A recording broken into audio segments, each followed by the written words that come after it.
Well, good morning everybody. As I hinted at the last video, I suggested there might be a supplement, and I thought it only fair that we look at where to use one or two of the counterbass buttons. So if you've not got an accordion that's got counterbasses, then unfortunately this will not apply. But most accordions, certainly that have got at least, well, most that have got 4 rows of buttons, but certainly those that have got 5 rows of buttons, they tend to have a counterbass row.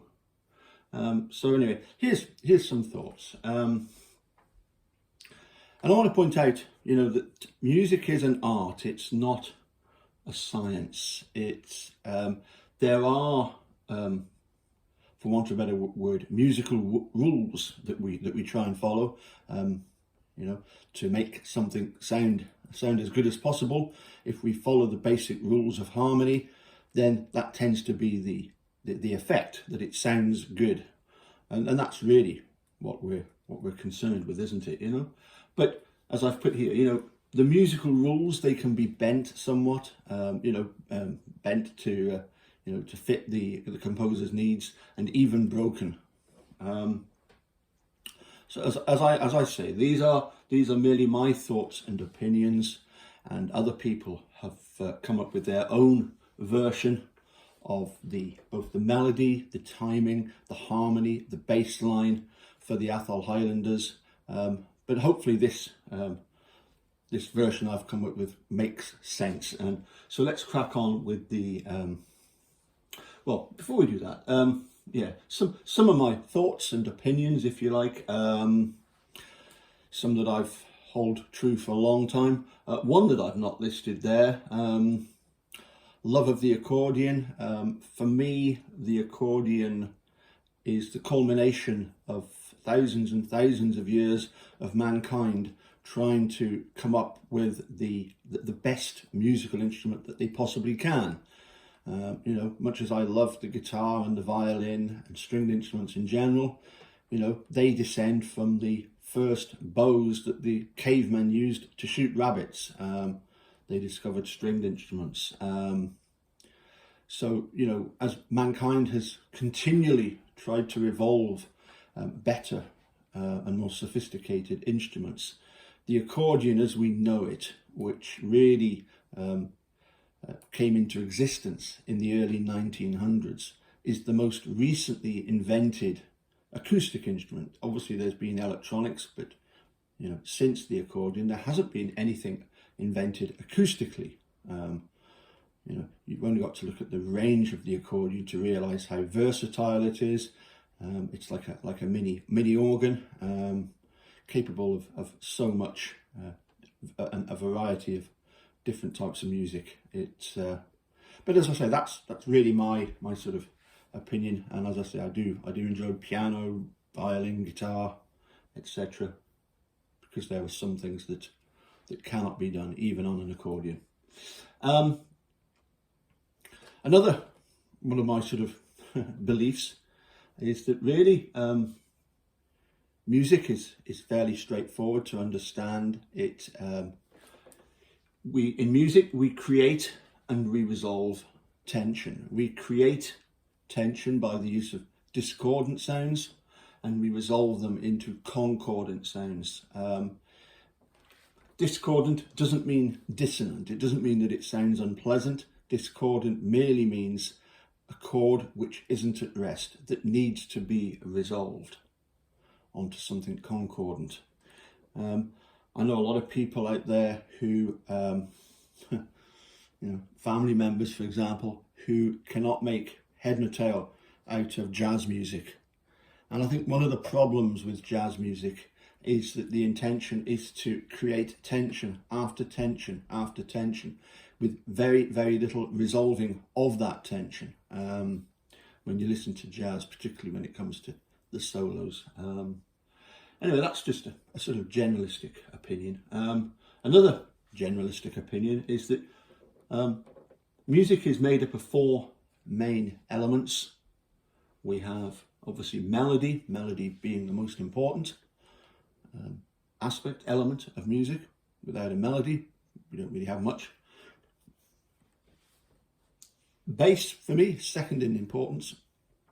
If you've got a melody and a bass, you've got the equivalent of early contrapuntal music.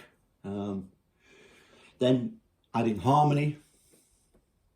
And this isn't a dig at drummers at all. No, it's just the fact that rhythm can often be created by the use of the bass and the harmony. As I say, that's one of the things I like about the accordion. We get all of these aspects, all of these elements built in with the accordion. We have the melody, we have the bass and the harmony, and the way that the bass and the harmony are applied to a tune, that automatically gives us a sense of rhythm. Just to explain some of the notation here. A indicates that we're going to play an A chord with an A bass. And so that would be classed as the A chord in its root position. An A chord with a C sharp bass, we've got one here, and one down there, and one there. We've got a couple of them. That indicates an A chord, but with a substituted C sharp bass, the counterbass button. And so that's known as the first inversion. An A chord with E as the bass note, that's our second inversion. And of course the other chord that we use a lot in this tune is E7. Now, when you just see E7, that simply means an E7th chord with an E bass. Again, root position. E7th with G sharp, E7th chord with a G sharp bass is our first inversion. E7th with a B bass, for example there, B with E7th, that is a second inversion, E7th with the bass button above instead of an E. And finally, we can even have an E7th with a D bass, because of course the notes of an E7th chord are E, G sharp, B and D. And so E7th with a D bass is the third inversion. Although in a lot of music, we would simply play an E chord with a D bass.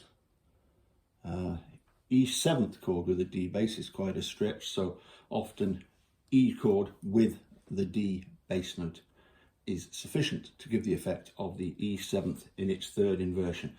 But we've not got any of those in this version of the Atholl Highlanders. Here is the second line here. A and A major, alternating, E and A major, back to an A and A major. That's the alternating bass that I've discussed before. Here, a one-off E7th with the alternate bass. Now that is classed as a second inversion E7th. And when you're using a second inversion chord out with the alternating bass pattern, again, there are certain rules of harmony that apply that I've talked about already, about the need to approach and resolve this bass note by step. Well, of course, coming from an A bass, we are indeed going up a step to B. Next bar, A major with a C sharp bass. That is a first inversion, A major. And again, the rule is that that should be approached and resolved by step. Well, A going to B approaches the B by step. B going to C sharp means the B is resolved by step. It also means that the C sharp is being approached by step, and finally moving up to D. So we've got A, B, C sharp, D.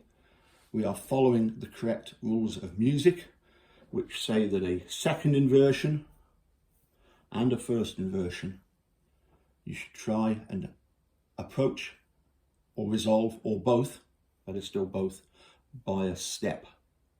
As I say, that doesn't apply to our normal alternating bass when we're doing a full bar of A and A major, E and A major.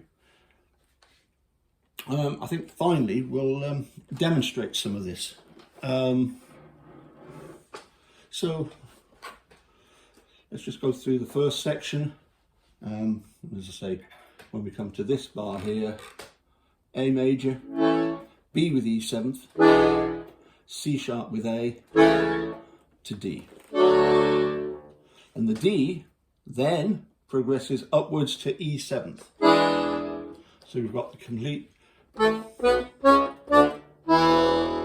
first 5 notes of the A major scale. So the first section Okay,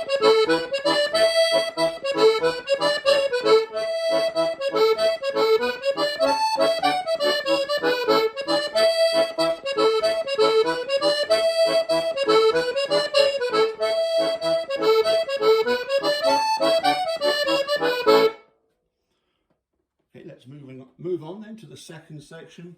Here we'll just alternate bass, A and A major, D with A with A major, E with A major, D and D major, A and D major. There is the possibility here at the beginning of the bar to have gone from A to an A major with its counterbass C sharp, which would create a first inversion because the next chord is D. So again, the rule about resolving would have applied. But we'll save the little bass solos mainly for the ends of the each 8-bar section. Let's play through the next section.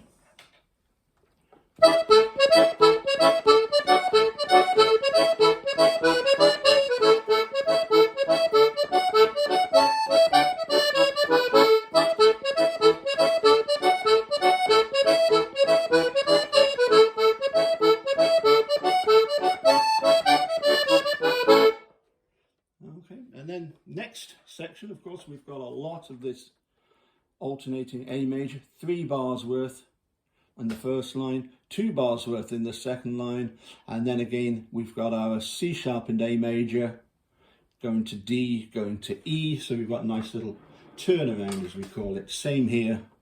So let's do the next section.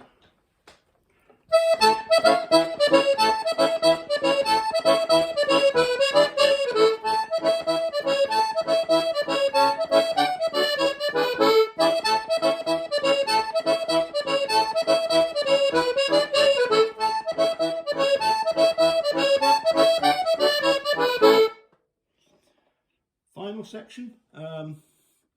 Remember, as I say here, we've got A and A major, E with A major, and then for the E bar of E7th, we swap the alternating bass around. So we do the alternate bass first, and then the root bass. Bar of A major, alternating bar of G, bar of A, E7th, alternating but in reverse, and then again our same C sharp and A, D, E7th.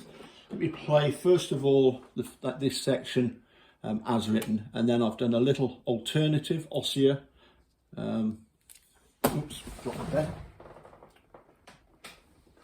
Which we'll save for the second time round. So first time round, I'll be playing this bass line here.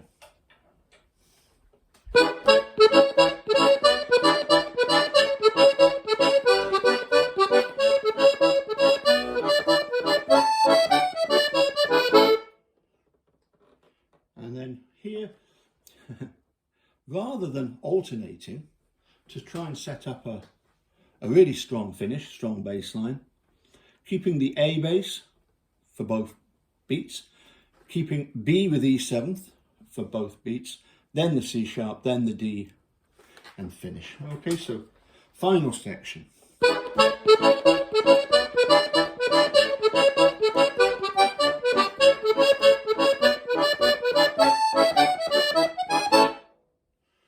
So there we have it, the Atholl Highlanders with one or two ideas for how we might incorporate something a little bit more interesting in terms of the left-hand accompaniment. There's plenty more that can be done. One of my favourites is to, for example, on this line here, we could play the whole of these 4 bars with a ground bass, as we call it, but the ground bass of E. Which ground bass, again, it harks back to the days of Baroque music. Might save that for another day. Anyway, hope you've enjoyed what I've discussed so far. Catch you all again soon. Have a great day. Bye for now.